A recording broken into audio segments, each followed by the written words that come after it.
जो press conference हमने रखा है उसका उद्देश्य है बिहार शरीफ विधानसभा का, बिहार विधानसभा का जो चुनाव है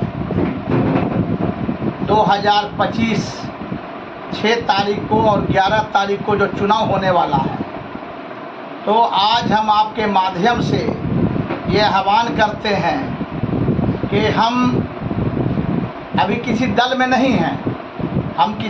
नहीं हैं, लेकिन माननीय नीतीश कुमार जी से प्रभावित होकर के हमने तय किया है और मेरे लोगों ने तय किया है कि इस बार हम लोग नीतीश जी के पक्ष में वोट मांगने का काम करेंगे करके पुनः बिहार में 2025 में हम लोग सरकार बनाने का प्रयास करेंगे। और मुझे पूरी उम्मीद है कि इस बार भारी बहुमत से माननीय नीतीश कुमार जी के नेतृत्व में बिहार में सरकार बनेगी। और हम आपके माध्यम से जनता को, बिहार की जनता को ये भी बताना चाहते हैं कि नीतीश जी को उनका मजदूरी मिलना चाहिए। क्यों मिलना चाहिए? आज आप देखिए न, पूरे बिहार में 20 साल से नीतीश जी की सरकार है। 20 साल की अवधि में पूरे बिहार में रोड का, सड़क का जाल बिछ गया। जो पटना से हम लोग को आने में 3 घंटा समय लगता था, आज 1 घंटा 20 मिनट में हम लोग बिहार शरीफ आते हैं। और यही हाल हर ज़िला का है। हर ज़िला में सड़कों का जाल बिछ गया। हर गांव में, हर मोहल्ले में पानी की समस्या खत्म हो गई। हर नल को जल मिला। तो पानी की जो समस्या पहले हुआ करती थी वो भी खत्म हो गई। और बिजली, जो बिजली 6 घंटा 8 घंटा गायब रहा करता था, आज 24 घंटा बिजली पूरे जिला को, बिहार प्रदेश के हर जिला को 24 घंटा बिजली मिल रहा है। तो सड़क की समस्या, बिजली की समस्या, पानी की समस्या, ये सारी समस्या को माननीय नीतीश कुमार जी ने दूर करने का काम किया। ये एक बड़ी उपलब्धि है। और अभी जैसा कि आपने सुना कि 125 यूनिट बिजली उन्होंने फ्री भी कर दिया है। और जो वृद्धा विधवा विकलांग पेंशन 400 मिलता था उसको भी बढ़ा के उन्होंने 1100 कर दिया है। अब एक मामला है रोजगार, उद्योग का। तो हम मांग करेंगे अपने नेता माननीय नीतीश कुमार जी से कि इस बार जनता का आशीर्वाद उनको मिला और सरकार बनी तो एक सूत्री एजेंडा पर उनको काम करना चाहिए कि जो बिहार से मजदूरों का पलायन होता है, रोजगार को लेकर दिल्ली, बम्बे, गुजरात लोग जाता है, तो एक सूत्री काम इस बार किया जाए कि हर जिला में उद्योग लगाया जाए, कारखाना खोला जाए ताकि पलायन रुके, बिहार के मजदूरों का पलायन रुके और लोगों को रोजगार मिले। ये एक बात मैं माननीय नीतीश कुमार जी से मांगने का काम करूंगा। और रहा विकास, तो विकास तो यही फैसला करना है समाज को कि बिहार का बागडोर एक इंजीनियर के हाथ में रहेगा, एक पढ़ा लिखा व्यक्ति के हाथ में रहेगा, या 9वां फेल। जो इंडिया गठबंधन ने फैसला लिया है कि तेजस्वी बाबू को इंडिया गठबंधन की सरकार बनेगी तो मुख्यमंत्री बनाया जाएगा। तो आप सोच लीजिए बिहार की जनता क्या फैसला करेगी। एक 9वां फेल के हाथ में आप बिहार का बागडोर दीजिएगा, जिसके पास कोई विजन नहीं है, जिसके पास कोई सोच नहीं है, जिसके पास कोई क्षमता नहीं है।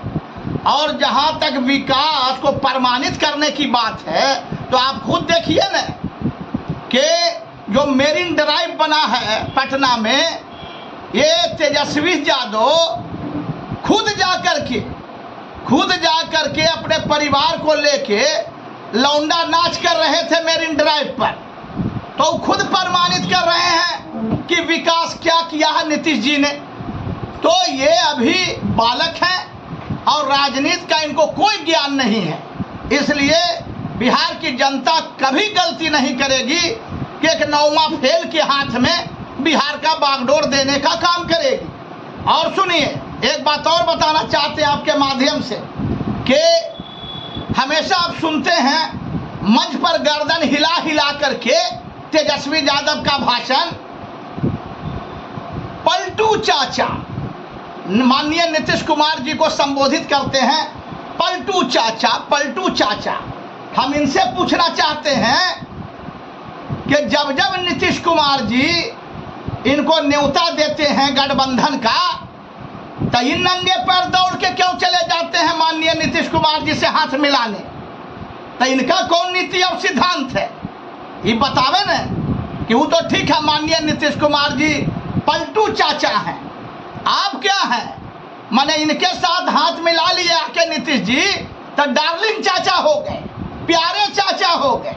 माने इनसे हाथ मिला लीजिए तो डार्लिंग चाचा, आज जब इनसे हाथ नहीं मिला के बीजेपी से हाथ मिला लेते हैं तब पलटू चाचा। वाह, इनका नीति सिद्धांत अलग है। इसलिए ये सब कहानी कथनी अब नहीं चलेगा और माननीय नीतीश कुमार जी के नेतृत्व में। और एक चीज और बिहार की जनता को हम बता देना चाहते हैं कि माननीय नीतीश कुमार जी का जो जनाधार है, अरे पिछले बार चिराग पासवान जी कुछ नाराज होकर के जदयू के सारे सीट पर अपना कैंडिडेट दे दिए थे। सुन लीजिए बिहार की जनता, बिहार की आवाम सुन लीजिए, कोई लड़ाई नहीं है बिहार में। पिछले बार चिराग पासवान जी ने अपना कैंडिडेट उतार दिया था जदयू के 100 सीट पर, तो जदयू की सीट कुछ गड़बड़ा गई थी, 50-60 सीट गड़बड़ हो गया था। माननीय नीतीश कुमार जी को 40 सीट आया था, तब भी सरकार बनी। लेकिन इस बार लोजप्पा भी जदयू के साथ है, एनडीए के साथ है। तो इस बार जो है 250 सीट, आप लिख लीजिए आज का दिन, कम से कम 75 सीट जदयू, 75 सीट बीजेपी और कम से कम 25 सीट पर चिराग पासवान जी और जीतन राम मांझी जी, उपेंद्र कुशवाहा जी, मिला के 250 सीट इस बार एनडीए गठबंधन को आने जा रहा है।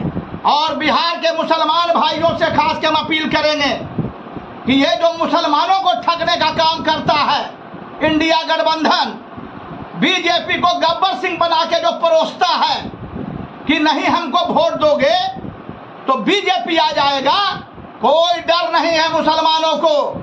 मुसलमान मुजाहिद कौम है, लड़ना और भिड़ना जानता है। कोई भी अन्याय करेगा उसको मुंह तोड़ जवाब देगा। और फिर कोई गलत फैसला अगर कोई भी सरकार लेती है तो न्यायपालिका बैठा हुआ है, सुप्रीम कोर्ट बैठा हुआ है गलत फैसला का खंडन करने के लिए। कोई डरने की जरूरत नहीं है।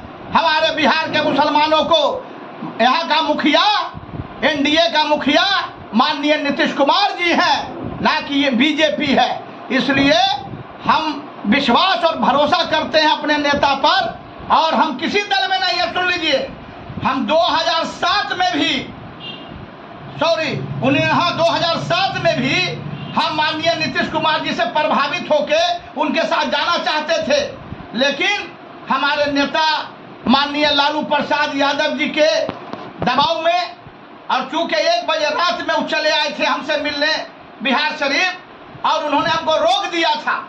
नहीं तो 2007 से ही हम माननीय नीतीश कुमार जी से प्रभावित हैं और उनके साथ काम करना चाहते थे।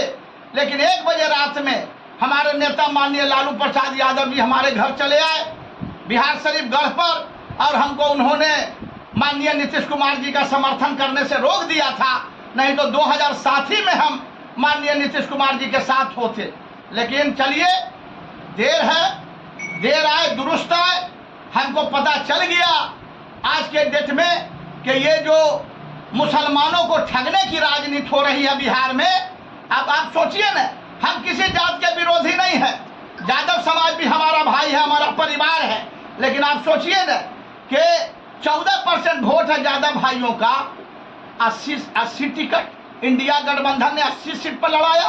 अब मुसलमान का 18% वोट है, कितना सीट दिया है? मात्र 29 सीट इंडिया गठबंधन। ये कोई न्याय है जी? है 1% है मुकेश सहनी जी का वोट, 1%, और उनको दिया 18 टिकट। हेलीकॉप्टर पर बैठा के उनको घुमाया जाता है।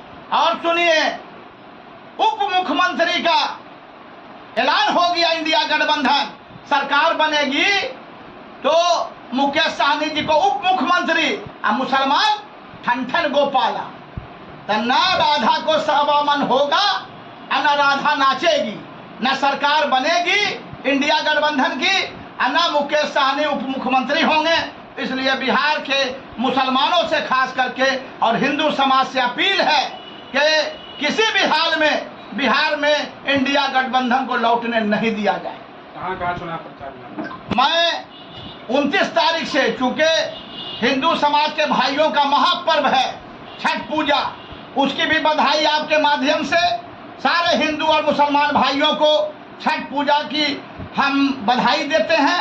और 29 तारीख से छठ पूजा समाप्त हो जाएगा 28 को, तो 29 तारीख से मेरा अभियान चलेगा, चुनाव अभियान। हिलसा, इस्लामपुर, अस्थामा, सकपुरा, नवादा, मोकामा। आनंद सिंह जी हमारे बड़े भाई हैं, गार्जियन हैं, उनके हर चुनाव में हम जाते हैं। लोकसभा भी वो लड़े थे, विधानसभा जब लड़ते हैं हम उनके पक्ष में प्रचार करें। नीतीश जी के कोई पार्टी नहीं, मेरा नेता माननीय नीतीश कुमार जी हैं, उनसे हम प्रभावित हैं, उनके कामों से प्रभावित हैं, उनके लिए मैं जहाँ जहाँ जदयू नेता है सिर्फ वहाँ वर्क कीजिएगा या बीजेपी का भी आप वर्क कीजिएगा? हम माननीय नीतीश कुमार जी के लिए वोट मांगेंगे। माननीय नीतीश कुमार जी हम उनसे प्रभावित हैं, उनको हृदय से हम पहले भी मानते थे, आज भी मानते हैं। उनके लिए और उनके लोगों के लिए हम वोट मांगने के लिए इतने जगह पर जाएंगे जहां जहां हमने आपको बताया। एनडीए में बिहार शरीफ के डॉक्टर सुनील है, उनके पक्ष में वोट। बिहार शरीफ के लिए हम 2 दिन के बाद आपसे बात करेंगे। बिहार शरीफ में जनता मालिक है, जनता फैसला लेगी, लेकिन मेरी जो विचारधारा है ये हम 2 दिन के बाद आपको बताएंगे।